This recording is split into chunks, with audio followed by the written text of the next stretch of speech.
Pernahkah Anda bertanya-tanya mengapa kebenaran seringkali tersembunyi?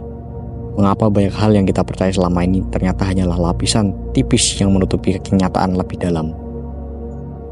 Dari zaman kerajaan kuno hingga era modern, hingga ada satu pola yang terus berulang.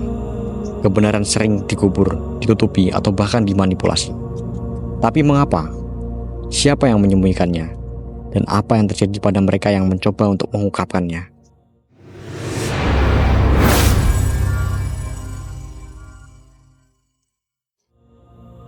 Mari kita mundur jauh ke masa era Mesir kuno, ketika para Fir'aun menguasai segalanya. Salah satu contoh paling terkenal adalah kisah Fir'aun Akhenaten. Ia adalah raja yang mencoba mengubah kepercayaan masyarakat Mesir dari menyembah banyak dewa menjadi hanya satu dewa, Anton, sang dewa matahari. Tapi apa yang terjadi setelah kematiannya? Para penguasa berikutnya menghapus nama dari sejarah, menghancurkan patung-patungnya dan mengembalikan sistem lama. Kenapa? Karena kebenaran yang dibawa Akhenaten mengancam tatanan kekuasaan. Ini adalah contoh klasik ketika kebenaran mengancam mereka yang berkuasa, maka kebenaran itu akan dimusnahkan. Dan ini bukan hanya terjadi di Mesir kuno. Sejarah penuh dengan kisah-kisah serupa. Di zaman Romawi, Kaisar Nero pernah membakar kota Roma dan menyalahkan umat Kristen sebagai kambing hitam. Lalu mengapa? Karena ia membutuhkan dialih untuk menghilangkan kelompok yang dianggap mengancam kekuasaannya. Kemudian ada Nikola Tesla, ilmuwan jenius yang menemukan energi bebas, sesuatu yang bisa mengubah dunia. Tapi mengapa proyeknya dihentikan? Mengapa temuannya tiba-tiba menghilang? Karena ada kepentingan besar di balik industri yang tidak ingin kekuasaan mereka terganggu. Setiap kali seseorang membawa ide besar yang bisa mengubah dunia, selalu ada kekuatan yang berusaha menutupinya. Ini bukan teori konspirasi kosong. Ini adalah pola sejarah yang terus berulang hingga era saat ini. Lalu, apa alasan utama kebenaran disembunyikan? Jawabannya bisa diringkas dalam 3 kata, yaitu kekuasaan, kontrol, dan keuntungan. Sejak zaman dahulu, informasi adalah senjata utama untuk mengendalikan orang lain. Dalam sejarah, banyak penguasa yang menyadari bahwa jika rakyat mereka tahu terlalu banyak, kekuasaan mereka bisa runtuh. Oleh karena itu, mereka mengontrol informasi yang boleh dan tidak boleh diketahui oleh rakyat. Di Tiongkok kuno, Kaisar Qin Shi Huang pernah membakar ribuan buku dan membunuh banyak sarjana. Alasannya ia ingin memastikan bahwa hanya ideologi pemerintahan yang bisa diterima oleh rakyat. Gereja abad pertengahan dan ilmu pengetahuan. Di Eropa, Galileo Galilei dihukum karena mengatakan bahwa bumi mengelilingi matahari. Fakta yang bertentangan dengan ajaran gereja saat itu. Mengapa begitu? Karena jika rakyat mulai mempertanyakan sains, mereka juga bisa mempertanyakan otoritas gereja. Kekuasaan selalu bergantung pada kendali atas narasi. Selama rakyat hanya tahu apa yang ingin mereka ketahui, maka sistem tetap berjalan sesuai dengan keinginan penguasa.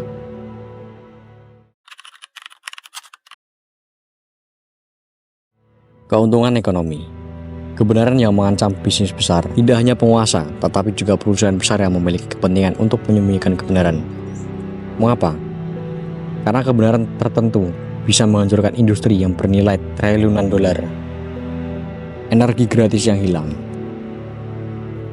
Nikola Tesla, ilmuwan jenius yang hampir menemukan cara untuk menghasilkan energi listrik tanpa biaya bagi semua orang. Tapi proyek ini dihentikan dan dananya diputuskan oleh para investor, termasuk JP Morgan. Kenapa? Karena energi listrik gratis ini berarti mematikan industri listrik yang akan membuat mereka jadi bangkrut.